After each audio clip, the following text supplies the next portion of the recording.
大家好啊，又嚟到期間講桌遊嘅時間。咁今日咧同大家介紹遊戲就係 World Order 啦。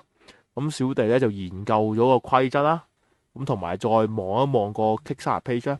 咁啊同大家分享個遊戲究竟係玩啲咩啦，同埋分享下我自己同對呢隻 game 嘅少少睇法啦。幫大家分析下呢隻 game 係咪啱你玩啊，你會中意玩咁樣嘅。咁呢隻 game 咧，其實就係一個 Hegemony 嘅一個廠咧出嘅 game 嚟嘅。咁 Hegemony 就係一個模擬一個城市四個階級嘅遊戲。咁而今集呢個 World Order 咧就係大家去扮翻四個唔同國家啦，包括有美國啦、俄羅斯啦、中國同埋歐洲嘅歐盟嘅。咁啊就喺個世界嘅輪盤度咧。去主要玩兩樣嘢嘅，咁就係咧，佢喺唔同嘅地區啊，即係可能喺美洲啊、非洲啊、南亞啊就擺啲 influence 啊，影響力 token 落去，會鬥多個夠攞分嘅。咁第二個就係鬥嗰個軍事力量嘅，你唔需要咧去霸晒所有地方嘅。譬如你係美國咁啦，咁叫啲地方咧有美國嗰個旗咧，先係嗰個美國嗰個 point of interest 嘅地方，即係你有興趣進攻嘅地方，或者打地方。咁譬如見到呢個南亞地區咧，得中國嘅啫，冇美國嘅。咁所以美國係唔需要擺兵落去咧，都可以嘅。當然你可以擺兵落去扣人分啦，因為呢隻 game 嘅軍事位咧係攞嚟減人分嘅嚇。即係譬如我係做美國啦，咁要歐洲係有美國嘅 logo 落去噶嘛。咁所以咧，你其他國家你就可以選擇咧去進軍啊，擺啲兵落呢度咧。去扣美國分咁樣，咁啊所以軍事係扣分嘅，咁都幾貼合個主題。咁即係玩要影響力同埋軍事嘅。咁就呢隻 game 玩6個 round 啦，6個大嘅輪數。OK，咁啊每一輪咧就會有4 turn 嘅，所以6、4、24 turn。咁同之前係 Hegemony 嘅5、5、25 turn 咧，其實係少咗回合嘅。咁其實係好事，因為之前係 Hegemony 有個硬傷咧，就係隻 game 玩好長。就算你熟隻 game 咧，都可能要玩4個鐘 up 嘅。咁呢隻 game 會唔會好啲呢？咁我就同你講呢，其實就應該會好啲嘅。咁最大分別除咗佢細少一 turn 之外呢，咁就係呢，佢呢隻 game 呢，因為佢個玩嘅模式呢，係會改變個主地圖嘅。咁就玩就係擺 influence 同埋軍事。咁而 influence 個位呢，見到呢，每個地區呢，有啲格仔限格嘅。咁如果係擺滿晒的話呢，其實基本上咧，你再擺咧，其實係影響下邊嗰個點點點下邊嗰個點點上面嗰個要永久嘅影響力，下邊就係暫時嘅影響力。咁擺暫時影響力咧，你嘅分數係會攞多啲嘅擺上去就會攞到個數字嘅分數。咁 permanent 嘅永久嘅影響力咧就得1分嘅啫。咁點解要擺低分啲咧？咁就係擺上邊咧，你就嗰粒 influence 永遠喺度噶啦。咁但係如果擺呢個暫時嘅影響力的話咧，當嗰個地區嘅影響力爆晒的話咧，再有任何玩家，包括自己要擺落去嘅時候咧，就會將最左邊嗰粒嘅暫時影響力褪走嘅咁就係呢個暫時影響力嘅玩法啦。咁其實你都唔會話再加多好多粒㗎，都唔夠時間俾佢再加啊！即係擺爆咗之後，因為你會想貪心啲，即係個地方擺爆咗咧，你就會擺下其他地區啦咁樣啊，即係個玩法會咁樣。咁所以咧，其實就隻 game 咧，根據個遊戲長度咧，就係咧，你玩到第5、第6嘅輪數嘅時候咧，個大局已定啊！即係可能你已經知道中亞咧 Central Asia 啦，中亞其實我已經輸咗噶啦，就無謂搞啦，咁輸咗冇人爭啦，不如去，因為個地圖都好多地區噶嘛，你不如玩其他地區啦。咁就有個大局已定嘅情況出現咧，咁令你可以揀嘅嘢咧，就會少啲嘅變相，咁你要諗快啲嘅，咁就我試玩咗嘅感受，咁所以咧就會越玩越快嘅。係開頭你要諗耐啲嘛，你 plan 究竟嗰個夠唔夠人爭咧，去唔去爭個地區好咧？咁啊越玩越快，咁同 Hegemony 調轉啊，Hegemony就係唔同嘅，Hegemony係嗰個張力，嗰個玩家之間個關係咧係 keep 住會變化嘅，係唔會有咩大局已定嘅睇法嘅。去到最尾個刻咧都唔知邊個贏嘅。咁同呢個 game 係好唔同，呢個 game 其實你會知道大概即係我可以計到會有幾分攞到咁樣啦。咁第二就係個規則啦。咁呢啲 game 咧有玩過 Hegemony 都知道咧，佢嘅規則咧就其實就唔係好複雜嘅 Hegemony，咁但係就好多嘅，都有啲細 rule 咁樣嘅。咁而 World 今次係點樣處理嘅？咁其實呢個廠咧，我哋即係欣賞，即係我哋玩開 game 嘅朋友仔咧，欣賞呢個廠咧，其實就係個 gameplay 好出色嘅嚇。除咗個主題吸引之外咧，佢 gameplay 係好正嘅，同埋有啲嘢係好 balance，係設計得好好啦，同埋啲規則都整得幾好嘅。Hegemony雖然佢啲規則係多啦，但係每一個都係容易去理解咁。但係 World 今次係點咧？咁今次有少少反傳統嘅，佢就個規則係少嘅噃。你個規則書咧，其實咧嗱，開始教咧 how to play 啊，咁啊呢度第9頁啦，撳幾下咧，咁就完噶啦，係勁短嘅，係幾頁紙嘅，真係唔多。佢仲有好多啲框係 example， 認真係唔多規則。咁但係你話咁咪好易學咯？唔係啊，佢就係同 Hegemony 調轉，就係咧佢細規則啦，但係每一個規則咧，佢關聯嘅嘢極多，同埋咧佢每一個字眼咧，即係佢又係。即係首先佢同 Hegemony 都係 card driven 先啦，卡牌驅動先。咁你攞個卡牌嘅效果見到，throw and trade 個效果就係 trade 咁樣，咁啊就得個字嘅啫，就唔好似 Hegemony 咧有成段字咁樣嘅。咁所以咧你見到 trade 咁即係點啊？咁你要睇翻個說明書個 trade 嗰個 rules 係咩啦？咁 trade 見到幾大段，見到就係依一成頁都係講 trade 嘅，見到咁就你會有啲無所適從咁樣，咁好彩咧，佢有個 pay at end 嘅，咁亦都係 Hegemony 嗰時已經有做得好好嘅嘢，就係個 helper book 或者 helper card 呢啲嘢咧，佢寫得好好嘅，佢寫晒嘅。咁而呢個trade 係咩咧？咁就唔使睇說明書嘅，你睇翻呢個 helper end 嘅呢一部分咧，都會大概明係咩嘅。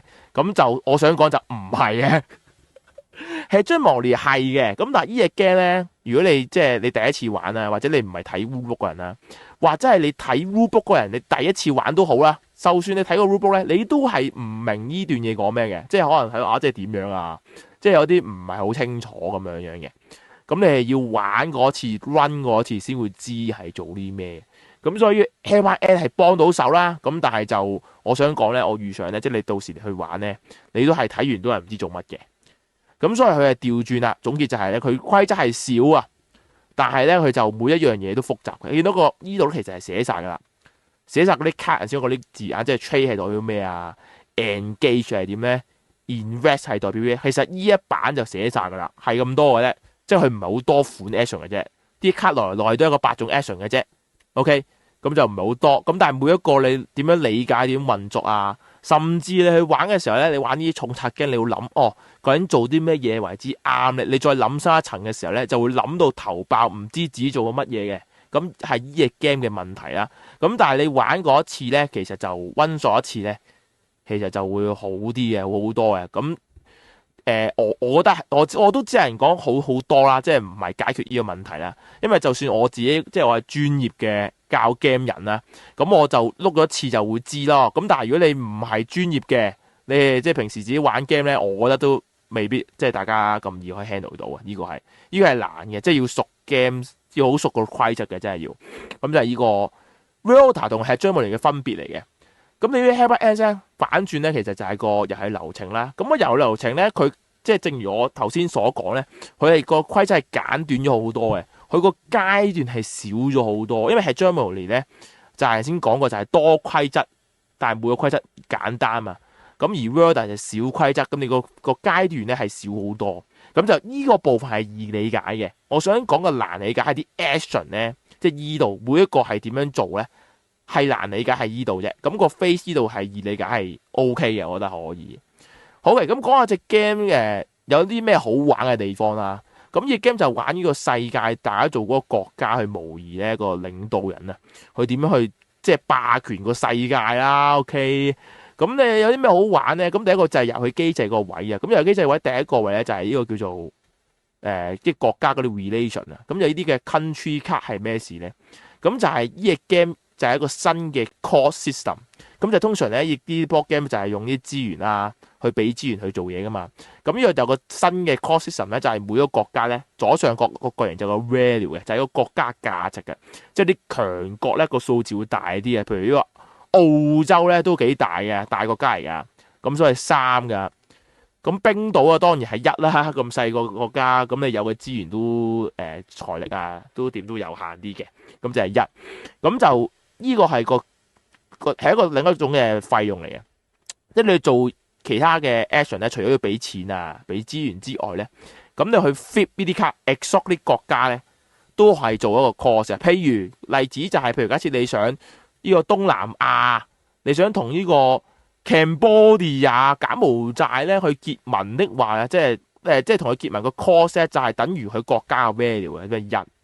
咁同國家結盟咧，就係用呢個旗仔啊，呢個友好度，即係政治嘅友好度嘅資源去做咁樣樣嘅。咁啊，除咗俾呢個之外咧，你可以去 flip 一個同區嘅國家，譬如你想同 Cambodia 柬埔寨亞拉咧，你 flip 咗呢個 Austria 呢個澳洲咁你就可以減3費用啦。OK， 咁即係免費咯，一減3係免費啊，就可以同佢結盟啦。咁另外咧就係先講呢個 game 咧，又係重點就係你想即係控制嗰個地方咧，就要擺嗰啲影響力嗰個區嘛。咁有個 action 叫 engage 嘅，咁就係咧你想即係增加你嘅國家，我增加我大美國喺東南亞嘅影響力咧。咁呢個寫住個旗仔5啊，即係你做 engage 嘅時候，你要俾5個旗仔資源咧，先至可以做到個 engage 嘅。咁同埋咧，你要有嗰個地區嘅一個同盟國家先得咯。即係如果你同於東南亞嘅地區一個國家都冇同盟國嘅，係唔可以做啲 action 啦。當然係。咁你呢個譬如我做美國嘅例子就一定有啦，有日本有澳洲咁樣。OK， 咁我做嘅時候咧，又係根據翻個區啦，去5點，我就俾5點嘅旗仔咁樣啦。OK，咁如果假設我得3個旗仔，我點算咧？咁我就可以反咗呢個澳洲，就減3費。我再同時反埋日本啊，總共反咗5價值嘅國家，咁就可以多 B is free 咧，去 engage 東南亞嘅關係，咁就可以加個影響力落呢區度咁樣啦。咁就係呢個多一個 cost 嘅機制啦。咁呢反咗嘅國家幾時開翻呢？咁就係開大 round，其實開大輪嘅時候咧，咁你見到咧有3個 focus 嘅，咁每個國家喺開新一輪嘅時候咧，都要揀你今次咧呢一輪係會着重啲咩嘅？着重本地啦，着重外交啊，定係着重呢個軍事嘅？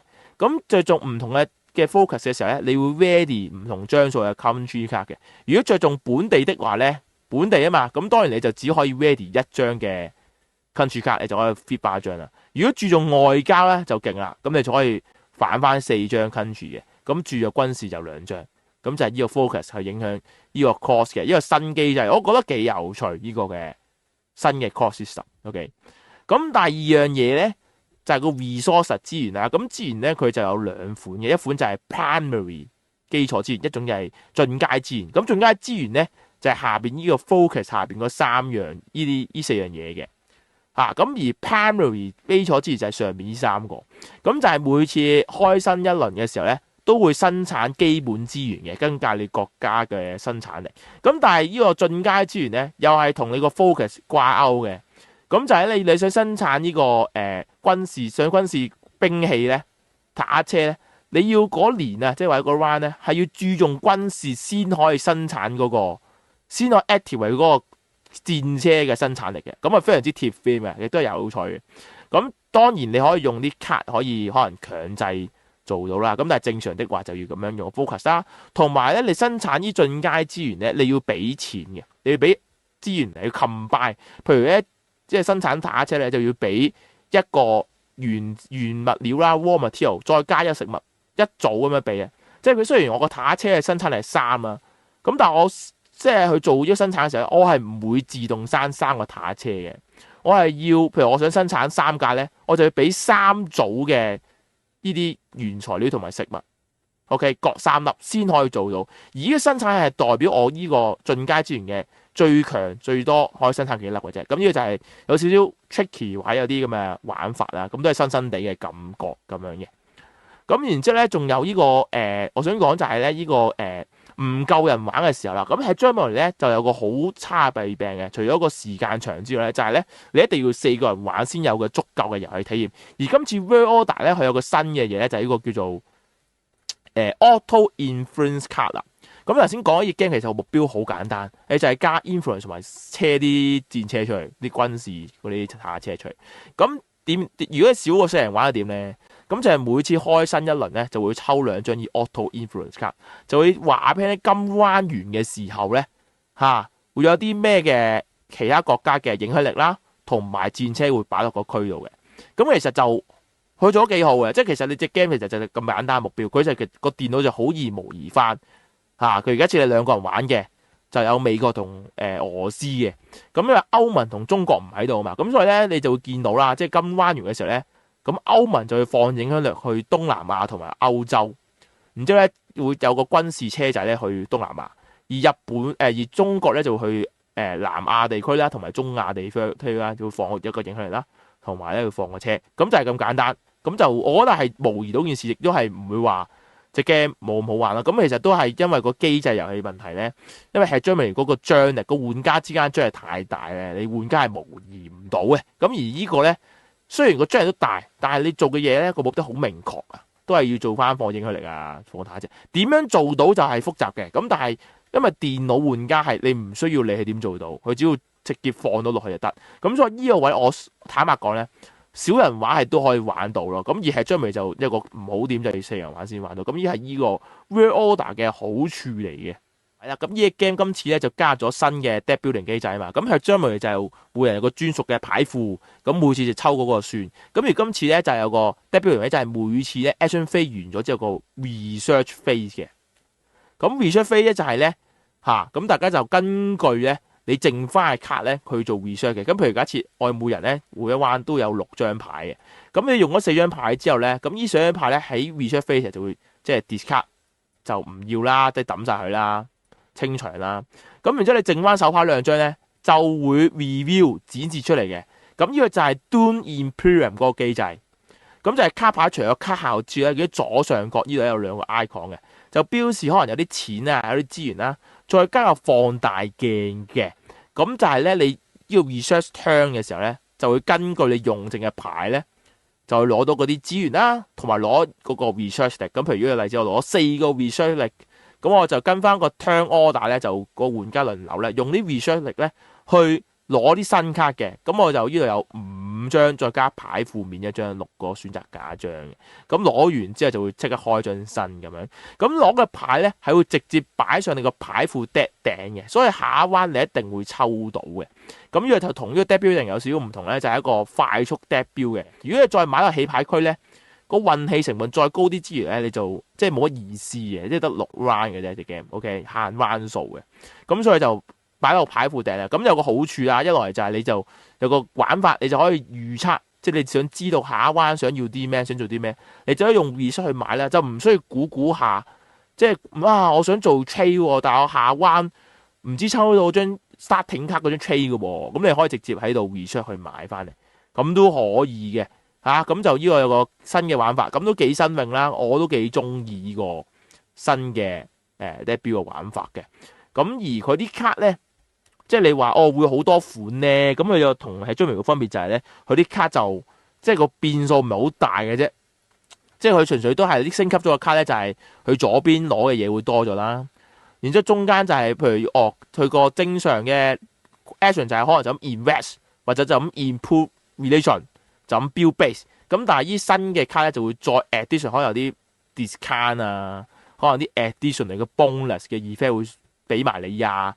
咁嗰啲部分咧，嗰 additional 嘅嘢部分咧，佢就寫得好清楚嘅，係嗰啲 basic 嗰啲 action 咧，即係煲咗嗰啲 action 咧，咁你就要玩熟咗先知道佢做咩，佢就冇寫清楚俾你嘅。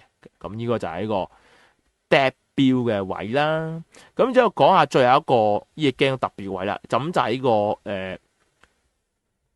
呢個叫咩啊 ？Scared 字嘅 access 卡，咁就每局遊戲咧，每個國家有2張嘅，咁其實個牌庫咧就有。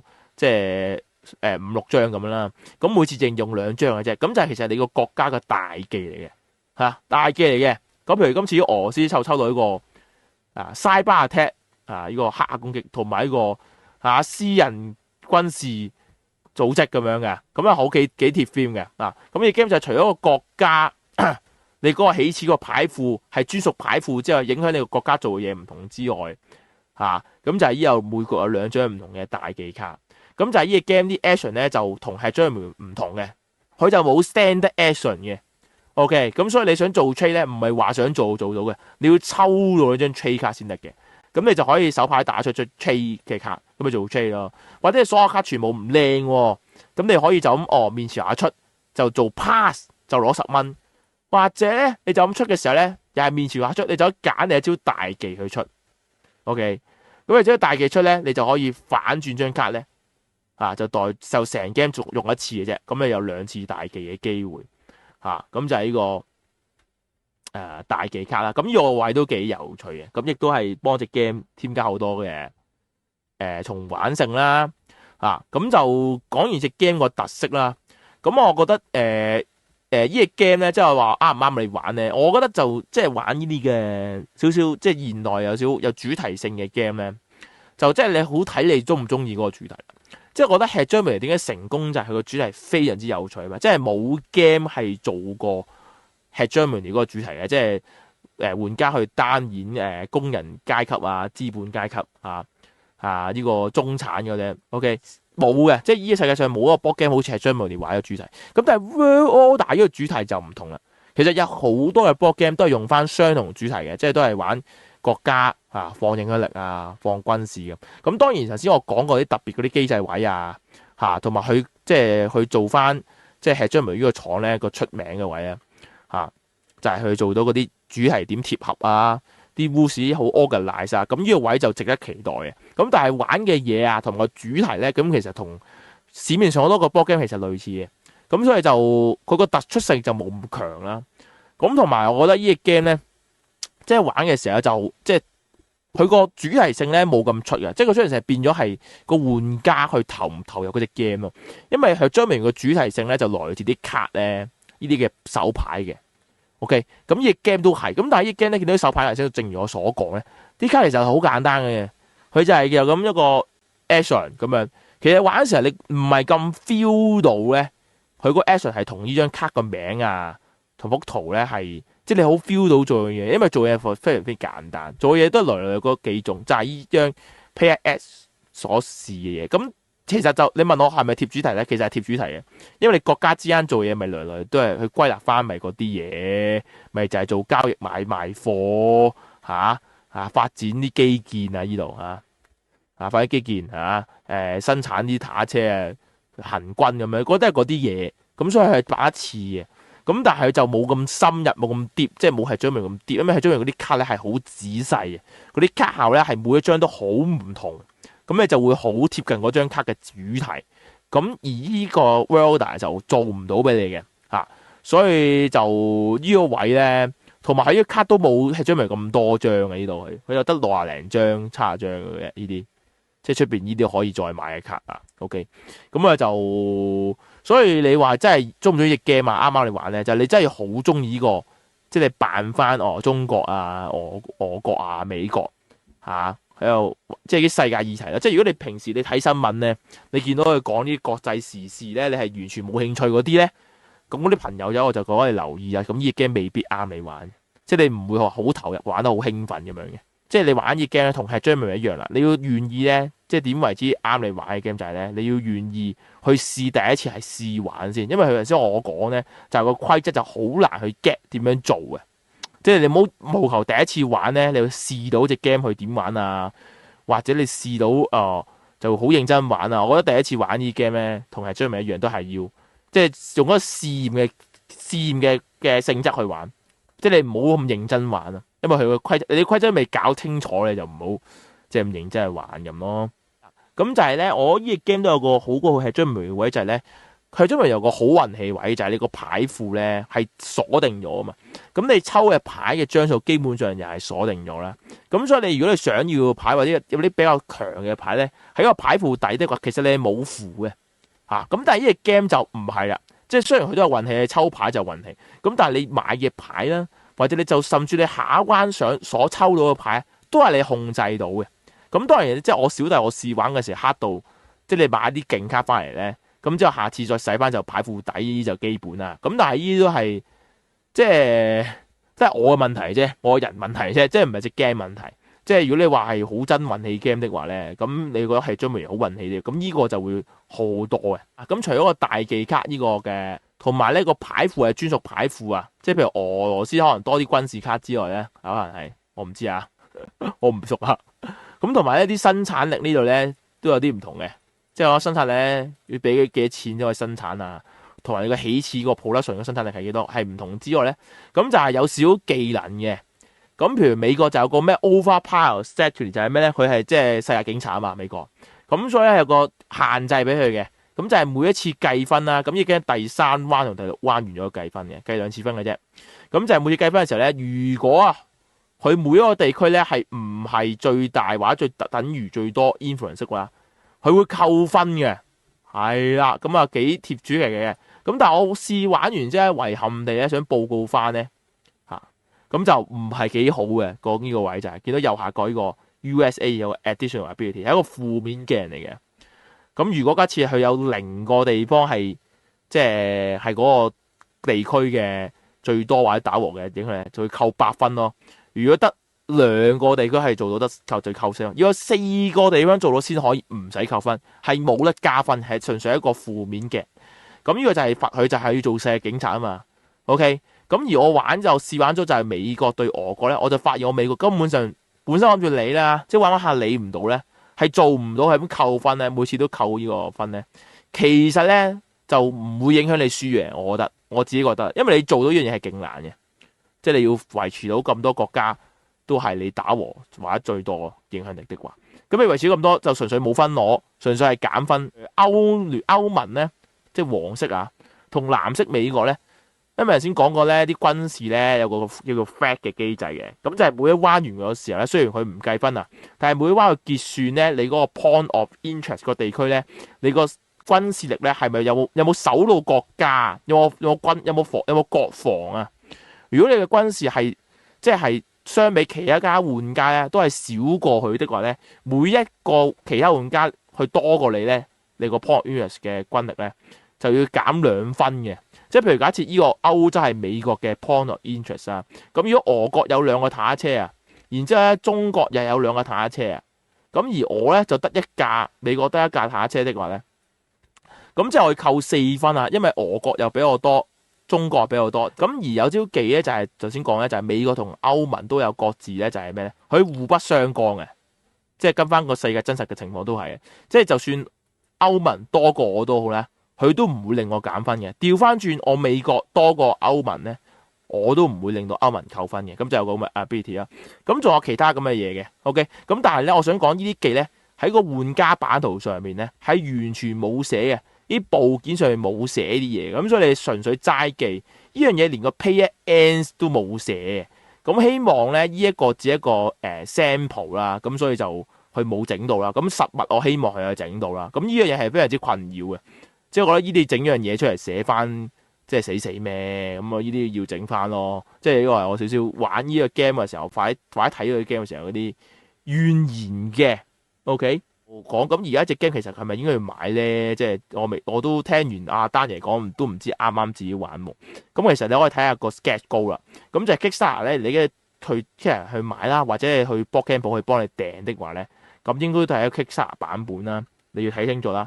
如果個 Kickstarter 版本的話咧，佢其實就會有依紮嘅 sketch goal 嘅。咁我覺得依紮 sketch goal 咧都幾值得去睇一睇。咁就因為如果咧你而家唔買或唔訂的，你之後要 retail 版的話買咧，佢有講嘅，佢就係話咧，你一定佢呢啲冇寫 exclusive 嘅嘢啦，即係譬如 solo mode 啊，咩12 additional strategy asset card 呢啲咧，雖然係 schedule，但係佢唔係 exclusive。你之後 retail 版係可以有呢啲嘢，但係你要額外俾錢去買。咁而 exclusive 呢個咧，呢個 promo pack 啦，呢個盒裏邊啦，同埋呢個 insert 呢啲咧。